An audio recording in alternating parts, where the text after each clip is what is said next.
இந்த உலகமே என்னை எதிர்த்திருக்கிறது, என் ரப்பு என்னை நேசிக்கிறான். அந்நிய கலாச்சாரங்களை பற்றி பேசுகிற பொழுது வருகிறது, திருமணத்து கலாச்சாரத்தை பற்றி எத்தனை பேச்சுக்கள் பேசி இருக்கிறோம். திருமணத்திற்கு முன்னர் நடக்கிற அனாச்சாரங்கள். சகோதரர்களை, வாலிபர்களை, மனம் திறந்து யோசியுங்களே. என் சொந்த நண்பனுடைய திருமணம், என் சொந்த மகனுடைய திருமணம், என் மகனுடைய திருமணம், மச்சானுடைய திருமணம், என் மாமாவுடைய பிள்ளையினுடைய திருமணம், இதில் நடக்கிற அந்நிய கலாச்சாரங்கள், மருதோண்டி கலாச்சாரம் கூடாது, அடையாளம் போடுகிற கலாச்சாரம், மாற்று மத கலாச்சாரம், இன்று ஒரு படி மேலே போய் பெடில் கொளுத்தி மணமகனை வரவேற்கிற மிக மோசமான கலாச்சாரம் இந்த சமுதாயத்தில் அரங்கேறிக் கொண்டிருக்கிற பொழுது, அல்லாஹ்வை நேசிக்கிற, அல்லாஹ்வின் தூதரை நேசிக்கிற ஒரு ஈமானிய சகோதரனும் இத்தனை கலாச்சாரங்கள் நடக்கிற பொழுது அல்லாஹ்வின் மீது நேசம் இல்லாமல், வெட்கம் இல்லாமல் போய் சாப்பிட்டு விட்டு வருகிறோமே, ஈமானிய ரோஷம் இல்லையா? எங்கு போனது சகோதரர்களே ஈமான்? அல்லாஹ்வை எதிர்த்து செய்கிறான், அல்லாஹ்வை கேவலப்படுத்துகிறான், உயிரை விட மேலாக நேசிக்கிற அல்லாஹ்வின் தூதரை கேவலப்படுத்துகிறான். காபிர் செய்தால் கோபம் வருமா? நடிக்கிறோமா?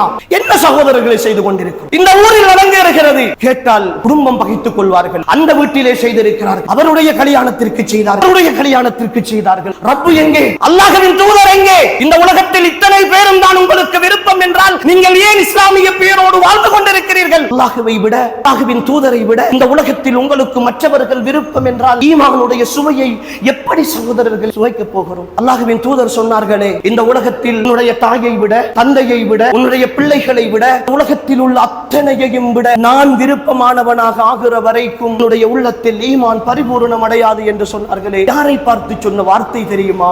ஈமானிய சமுதாயத்தின் இரண்டாவது பெரும் ஹலீஃபா. அவரை கண்டாலே ஷைத்தான் மறுதிசையில் ஓடுகிற தலைவர். இந்த சமுதாயத்தின் வெற்றியை சர்வதேசம் வரைக்கும் கொண்டு போய் சேர்த்த மிக பெரும் போராளி வீரசிங்கம் உமரை பார்த்து சொன்ன வார்த்தை அது. உமரே, உம்முடைய உள்ளத்தின் உயிரை விடவும் நான் நேசத்துக்குரியவனாக மாறுகிற வரைக்கும் உங்களுடைய ஈமான் பரிபூரணம் அடைய மாட்டாது என்று சொன்ன வார்த்தை. அன்புக்குரியவர்களே, இப்போது சொல்லுங்களேன், முஃமினாக வாதிட்டுக் கொண்டிருக்கிற, இந்த நிமிடம் மரணித்தால் கூட சுவர்க்கம் போவேன் என்ற நம்பிக்கையோடு இருக்கிற ஒவ்வொரு ஈமானிய சகோதரனும் சொல்லுங்கள், ஈமானிய பரிபூரண தன்மையோடு இருக்கிறோமா? தடுக்க முடியவில்லையே சகோதரர்களே. சொந்த தந்தையால் பிள்ளையை சபையிலே வைத்து போட்டோ பிடித்து பேஸ்புக்கிலே போடுகிற கலாச்சாரத்தை தடுக்க முடியவில்லை, கேள்வி கேட்க முடியவில்லையே, கண்டுபிடிக்க முடியவில்லையே. தொழுகை இல்லாமல் மனவேடையிலே வைத்திருக்கிறீர்களே, செய்யாதீர்கள் என்று சொல்லுகிறோம். வாழ்க்கையின் முதல் நாளை ஆரம்பிக்கிற பொழுது சரம் இல்லை, மகரிபும் இல்லை, இஷாவும் இல்லை, ஏக்கப் என்ற பேரிலே அலங்கரித்துக் கொண்டு போய் ஒரு பொம்மையாக இருப்பாட்டுகிறீர்கள்,